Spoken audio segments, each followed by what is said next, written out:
Hello, ladies and gentlemen, welcome to another weekly podcast episode with myself, Russell, and me, Chris. Hi. Hi, Chris. How are you today? Yeah, good. A bit of birthday weekend. Yeah. Heavy one, is it?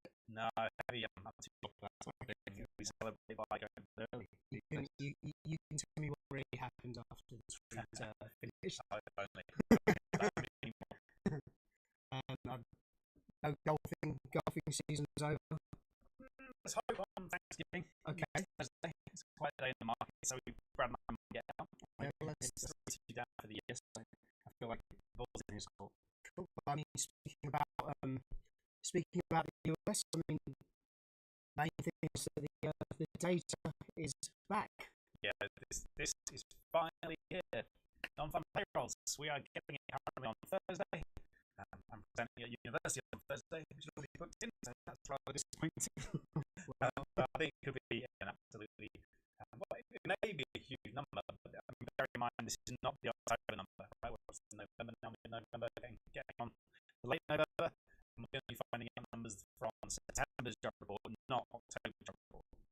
So I think it's going to matter. I think it's really going to matter. But I can see there is an argument that this data is so old that maybe the market doesn't care too much. Yeah, I mean that's what I've been hearing. That it's probably going to take a good few months for people to really actually start trusting the data again. And, we're never actually going to get all of that other data back. So even for the Fed and everyone who's trying to make a decision about rate cuts and this and that, they're getting figures now, but there's no context leading up to those figures because there obviously hasn't been the figures in between. So well, that's the thing of the Fed mandate, right? They need to control inflation. I mean, they did force through the September inflation number because they needed that for their pricing of like pension costs effectively, or appreciations. Jobs, though, that is also in their mandate. They need to maintain a healthy jobs market, and they just don't have the numbers. So whether they can take these data points at face value, because apparently people weren't there to take the numbers, it's difficult to say. I mean, I know some of the looking back to September, the forecasts were for like 60,000 across the banks, which is obviously up from the 22, and we can probably show you a pretty horrible picture of the decline if I can grab hold of the. I'll go to the for a moment. charts. Just go to our old friend. There we go. I mean, we've been having a discussion off stream about the future of NFP and stuff as well, haven't we? So maybe lead with that while we're waiting for this to catch up. Yeah, let's maybe do that while we're waiting for this to. Okay, yeah, not quite sure what's going on with those well for a stream. The internet. We can't open a web page. That is happening. I mean, TradingView was working, so we definitely. Yeah, tell me your pitch. What's your pitch about jobs okay, no longer so, mattering? Okay, so and I'll tell you why it's bullshit. Okay, so this is obviously to do with the rise of AI. I mean, if anyone's sick of hearing those two letters already, so get rid of the screen. Yeah, so what I've been hearing is with the rise of AI, AI is essentially there to help companies increase, production, without actually having to hire new people. Right. So the argument is that if we're not hiring, if these big companies are not actually hiring new people and also jobs are being lost, but production, is still going up, how important is jobs data? So there's two sides of this equation. There's productivity, and then there's people with jobs or not, right? So if the productivity stays the same, the GDP numbers stay the same, even with lower employment, yada, yada, yada, businesses do well, data looks good, bar jobs, all is well with the world, right? Right. Until you find 100,000 people who can't pay their mortgage. Yeah. Right? If you're getting lower job creation, or what was on the cusp of being job destruction on the non-farm payrolls, we were 22,000 short of that threshold. These kind of levels of employment are important because these are real people's lives, right? And it's not important just for their lives, it's for the whole economy as an aggregate. It's not necessarily saying the GDP numbers are going to be bad, but if people aren't paying their mortgages and foreclosing on them, then that's going to do some damage to the housing market. Don't have to go back too far in my trading career, back to the great financial crisis, to see how that goes when the housing market gets hurt. So if people aren't paying their mortgages, if people aren't getting employed and aren't paying their mortgages, it doesn't matter if the companies are performing well, because ultimately the banks are going to have real liquidity problems, and that can lead to a huge cascade effect that affects everything in the end. So it kind of like eats itself a little bit, the AI story. Yeah. Unless you're going to go for kind of universal basic income. So we were actually talking about that because you had a really great analogy on what the government should actually do, create jobs. Is it? Oh yeah, we meant to dig out the economic theory who put it together, but there is a school of thought that I was taught at university, which was if you have high unemployment, it actually pays you, or it's good for your country to pay half the unemployed people to dig a hole, and then pay the other half to fill it back up again. Which would you rather be in? But good question. Probably the filling it up. It seems like a little bit less work for the same output, probably. But I mean, the idea, I guess this kind of makes sense, right? Because that's, if you do the AI story, that takes up all the productivity. We don't need as many humans to do the work, but the same amount of work gets done. So therefore, we need to just accept the fact we're going to have higher unemployment. Yeah. The problem then comes, as I said, with people foreclosing on mortgages, not getting paid, etc., and so on. If you just paid them to dig holes and fill holes, dig holes and fill holes, then that problem goes away, Russell. So maybe we just need to pay people to do nothing. Well, I mean, with the AI, obviously that does actually bring jobs, but they are specialized jobs. So really the question is our government in the UK, the American government, are they doing enough to give people, these skills, moving over to maybe working in data centers, engineering? There is going to be a wealth of jobs around the AI infrastructure, but it's whether you have that skill, or whether you had the opportunity to learn those skills. Yeah, I mean, it creates jobs, arguably, but it's going to be a net destroyer of jobs, right? It might you might have a robot factory from Amazon, right? Which is like, okay, well, that's created a job for the guy who needs to run the factory. Yes. But for the 1,000 people that were working there previously, it's a net deduction, right? So, I think net, I don't think there's a strong argument that AI will increase jobs. I think it's almost certainly going to increase unemployment rate, decrease the number of jobs we would have had in a world without AI, because we just don't need the people to do the work. The AI is going to do it for us. And is the government doing enough? Well, I mean, probably not really. But then, I mean, we're miles away from the coalface on this anyway. Really, the UK is not a tech enterprise place. It's all Silicon Valley and China, right? Yeah, I mean. Also, as well, it is all speculation because it's early days of AI, so we don't actually know, how this is going to go, because there's two thoughts that it's going to replace everyone, and there's another train of thought that it's going to be like a bubble that bursts, it's going to hit a wall, and it's not actually going to do or give the productivity that people are saying it's going to be doing. So, or people are going to keep all their jobs and be more productive with AI, and it could be, that's like the Goldilocks situation. Yeah. But ultimately, businesses are there to make money. If they can cost cut, which is happening. There's plenty of redundancies going around in London these days. If they can cost cut to get people to not work and just get computers to do it for them, trust me, they will take that. It's not about, businesses are not designed to be social enterprises, right? No. They are designed to make money. No, of course. At any cost, pretty much within the law. And just not hiring new people is very much within the law. So unless there's some sort of statutes put together, some sort of laws put in place for this sort of thing, I just don't see a situation where individual businesses on that micro scale frankly care really squat about the net employment in the UK as a whole. Fair enough.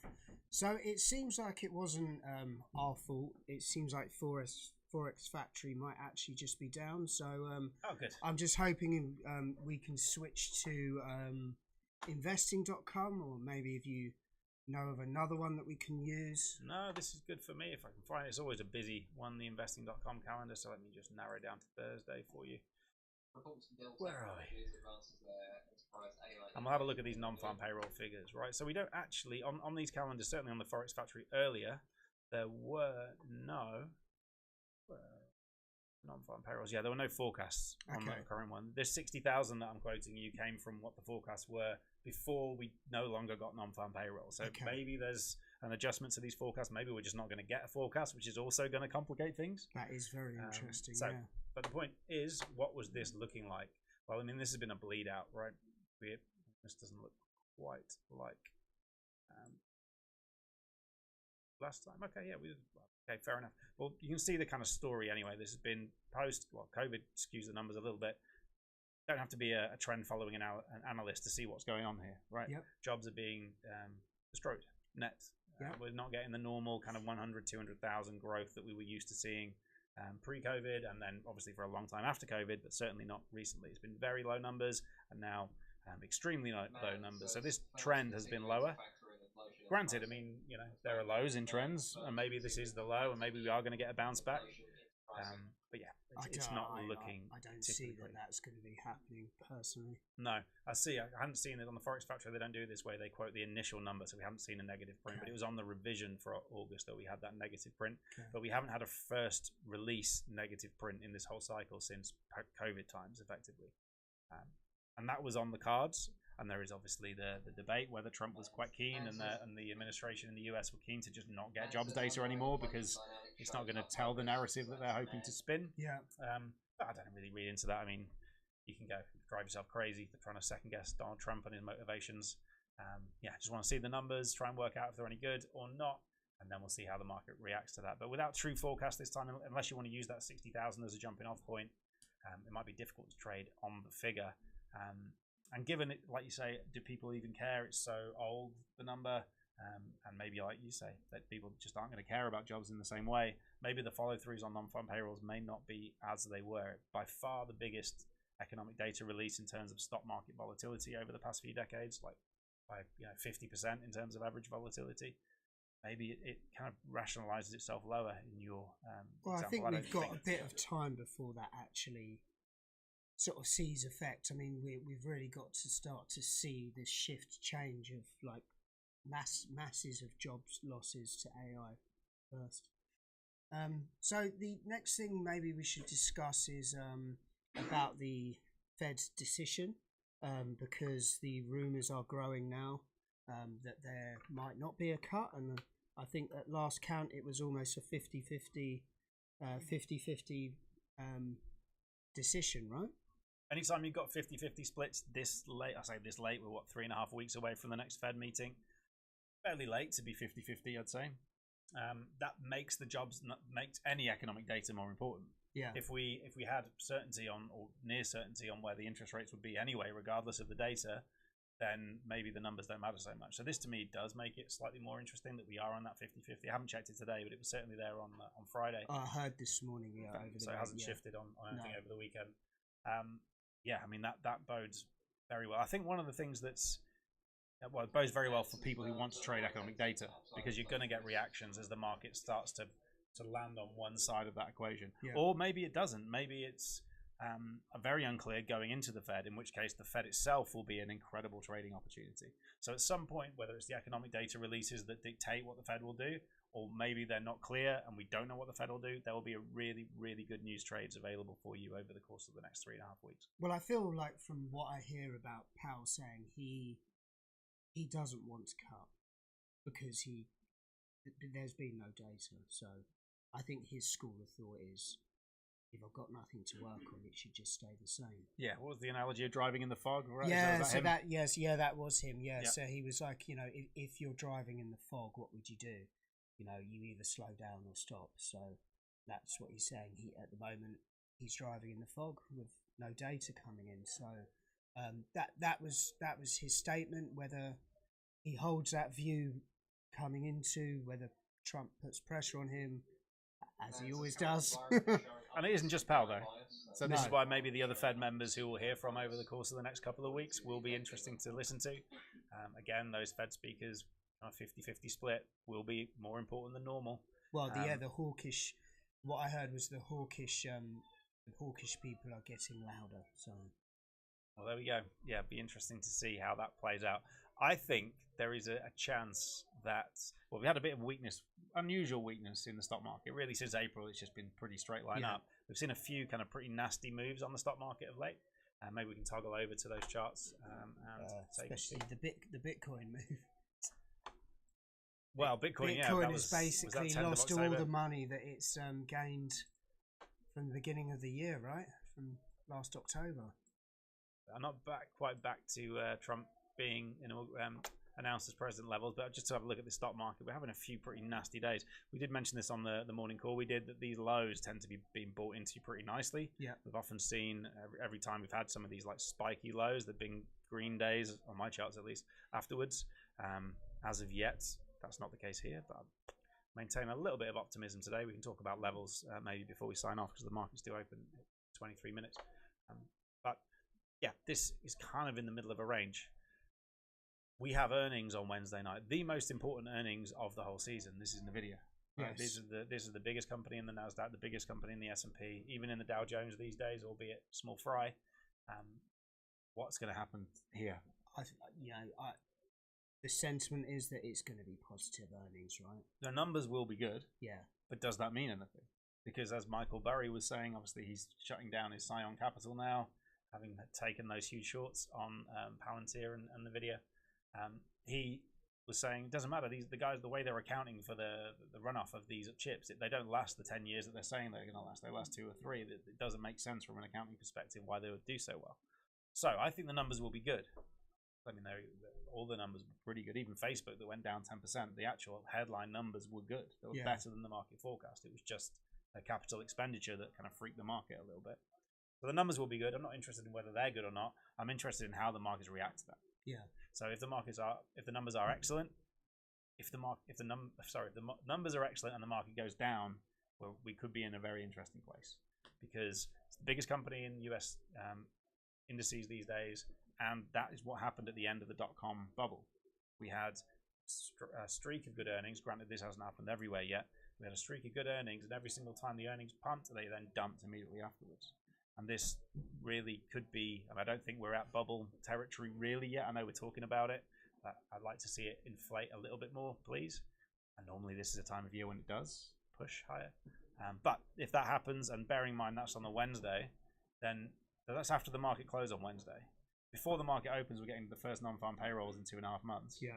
Then is option expiry Friday. There'll be a brief blip as we hand over the session. It's going to be a hell of an end to the week. It's definitely going to be Player refreshing. So I would say, with that in mind, try and go easy a little bit towards the beginning of this week, and we can stop that refreshing hopefully. Yeah. And maybe skew your trading towards the second half of this week, maybe even Thursday onwards. If you're going to do 10 trades this week, I would probably make 7 or 8 of them Thursday, Friday. Yeah. So we've actually following on from what you're saying is we had someone in here doing a podcast whilst you were away, who is heavily into crypto, and his train of thought was, if crypto comes down below 100 and holds there, that it could start to indicate the end of this cycle and the end of the bull run. So maybe what you're saying as well, if we see good earnings from Nvidia, but the markets go down, maybe that could be another indication as well. Yep. But then we're all doing this in the face of what is always positive flows in the market. Yeah. Right? So we see this 100,000. We saw it kind of bounce off this a few times again recently, but then finally gave it up last week. So, like I said, it could just be a move then to just go up to 150, right? Maybe. I mean, round numbers are a thing, but you would have thought there'd be a lot of retail trading stops below here for that reason. So if it just wants to be a little stop run, although it has spent plenty of time down here now, so maybe not, unless it can recover this rather quickly. It probably doesn't look much like a stop run. I probably need to do it today or tomorrow, really, for my mind. But if we're going to go over to, we'll check the. Well, you know, with Bitcoin, you know, a lot of Bitcoin is still actually held by the mere mortal and not big institutes. So, you know, with the big institutes, it's probably quicker for these things to bounce up. But, you know, you're talking about actual people here that, you know, are holding large numbers. So maybe it would just take a bit longer to happen. Yeah, and the liquidity, these two assets used to be super well correlated together. If you go back in time, they were kind of the same thing, right? Yeah. S&P and the NASDAQ, or certainly the S&P and Bitcoin. But more recently, this correlation has just hugely broken down. We've got big declines. You're talking, what, 30% decline now on the Bitcoin. Granted, you'd expect more of a decline out of Bitcoin than you would out of the stock market. It's still an immature market. But, I mean, stocks are within a stone's throw of all-time highs here. Yeah. And does Bitcoin get the Santa rally in the same way? I mean, they're not going to throw themselves necessarily into crypto in the way that they will and are throwing themselves into the stock market on dips, which we can see quite clearly here. All these little drops are just opportunities for people to kind of load the boat ahead of the run to the end of the month into the Fed and maybe a week or two beyond.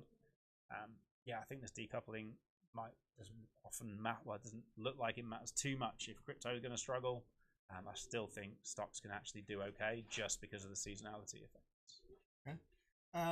So moving our views closer to home. I know we discussed budget time. Yeah. Huh? Budgets. Yeah, I know we discussed this a little bit last week. But that is looming any time now, right? Next Wednesday.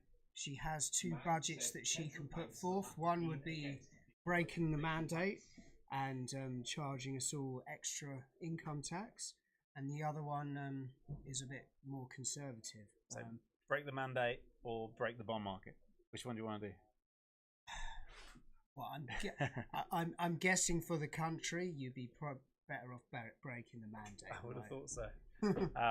Yeah, this is people will get over it. The bonds might not. So this move down in 10-year government. This is the 10-year yield for the gilts.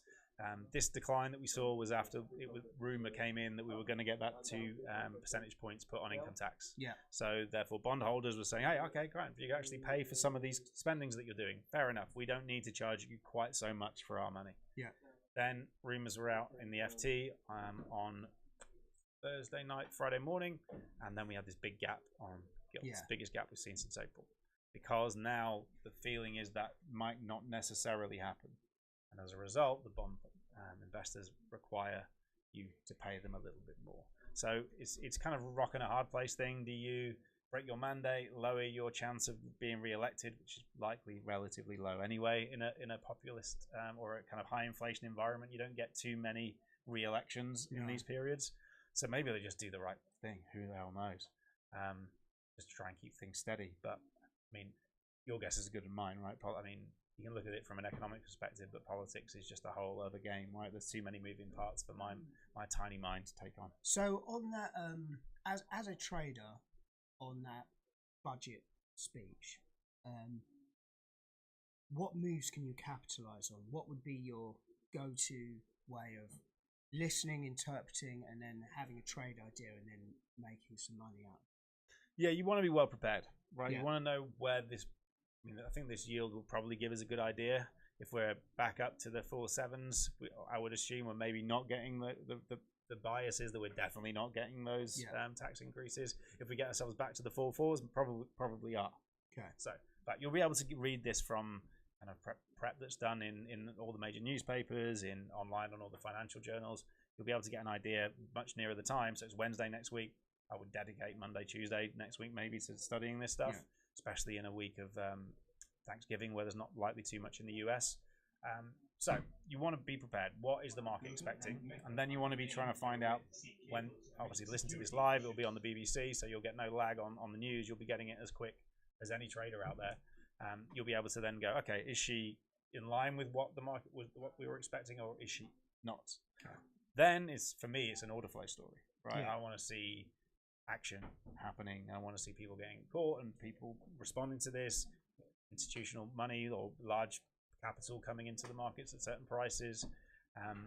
And yeah, you could get, I expect you'll get a fair, given how uncertain this is at the moment, again, I think this will be quite a linear move.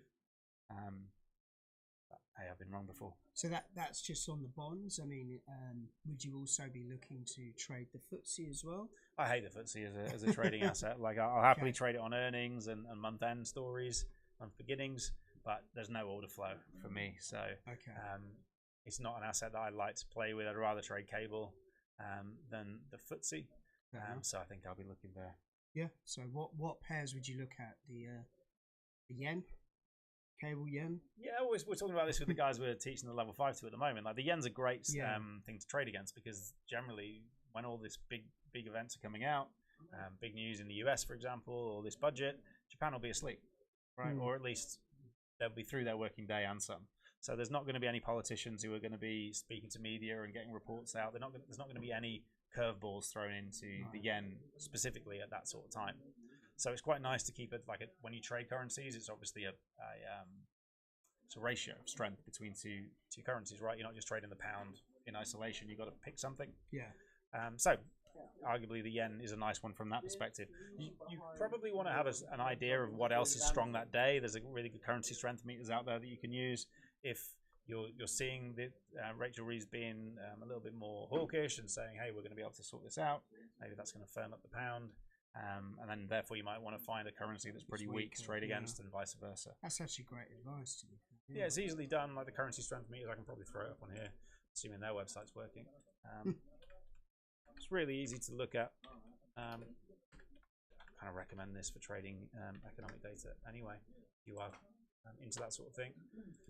So today we've got a strong pound. If you were going to trade an economic data release and it was bad news for, let's say, I don't know, we had some Canadian dollar, or we did have some Canadian data out, but it wasn't good or bad. If it was going to be weak, then this might be a smart thing to trade against, because if this is weak, maybe you get a snap move, but then it does nothing. Possible. Seen these before in data releases and reactions to them. But if this trend is going to continue throughout the day, and again, that's not a given either, but hey, you're better placed playing it that way than you would be the opposite. Vice versa, if it was going to be good news for the Canadian dollar, maybe you trade it against the Swissy or the Aussie. Again, Australia's going to be fast asleep when Japan are, so I think the same rules apply for the Aussies and the Kiwis as well. Okay, well, that's some good advice there coming up into the budgets that's happening soon. I'm sure one way or another we'll all feel it. Yeah, I'm sure it'll come through one way or another. But yeah, plenty of research, plenty of preparation. All of your money really, when you're trading news events, is done pretty much before your trade, right? All of the work, 95% of it is preparation. So use this as an opportunity to do that. Yeah, so the last thing I kind of wanted to discuss before we go and get your view on it is the absolute crazy notion of OPEC now changing the decision round and saying that there will not be decreasing production of oil, even though it's quite low, isn't it? Let's be fair.